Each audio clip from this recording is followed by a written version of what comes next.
পাশের বাড়ি কাকিমা। চলো, কিন্তু তাও একটু তো পুজো করতেই হবে। পুজো নেই, আমাদের বাড়িতে পুজো। শুভ সকালের অনেক অনেক শুভেচ্ছা। আজ কোজাগরী পূর্ণিমা, কিন্তু আজ কিন্তু আমার বাড়িতে পুজো নেই, আমাদের বাড়িতে পুজো। জল দিয়ে ধুনো দেওয়া হয়ে গেছে, এখন বাদবাকি কাজগুলো সারবো। এত মেঘলা, এখনো কিন্তু কোনো জামা কাপড় শুকায়নি, এখনো সেইভাবে পুজোর কাজ শুরু হয়নি। শুরু করব এবার,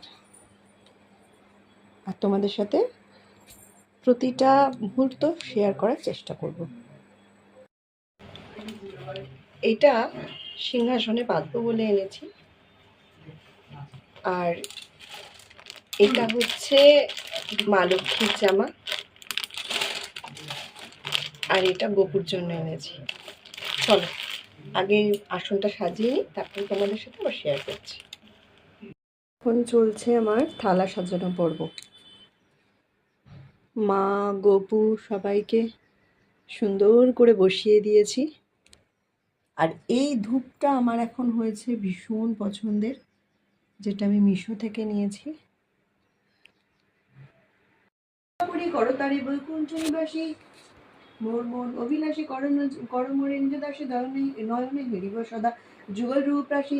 এই নিবেদন ধরো মোরে সহচরী করো, পদ সেবা দিয়ে করো নিজ দাসী। দীনারাজ লক্ষ্মী কয় মোর যেন এই হয়, লক্ষ্মীনারায়ণ পদে প্রেম অভিলাষী। শ্রী শ্রী লক্ষ্মী দেবীর বরণ। এই সমাগো লক্ষ্মী দেবী কনক বরণী, কমলা লতিকা কৃপা করো নারায়ণী। সাজায়াছি ধান দুব্বা আর গুয়াপা, না আলপনা না বেশি আড়ম্বর, শুধু তোমায় ভালোবেসে করেছি তোমার পুজো। সুন্দরভাবে মন দিয়ে যতটা পেরেছি চেষ্টা করেছি। আমার প্রাণবন্ত পুজো গ্রহণ করো মা। জয় মা লক্ষ্মী। শ্লান্ত অবস্থা দেখে বুঝতেই পারছো, আমার বাড়ির পুজো হয়ে গেছে, আর আমি এখন মাছ ভাত খেয়ে কাকিমার বাড়ি এসেছি। কাকিমা,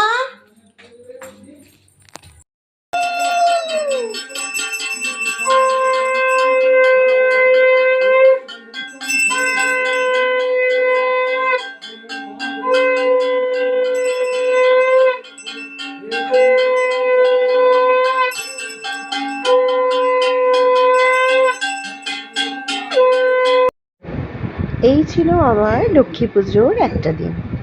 তোমাদের সারাদিন কেমন কাটলো জানাতে ভুলো না। দেখা হচ্ছে অন্য একটা মিনি ব্লগে তোমাদের সাথে। ভালো থেকো, সুস্থ থেকো, প্রতিদিন প্রতি মুহূর্ত যেন তোমার ভালো কাটে। Tata, bye bye.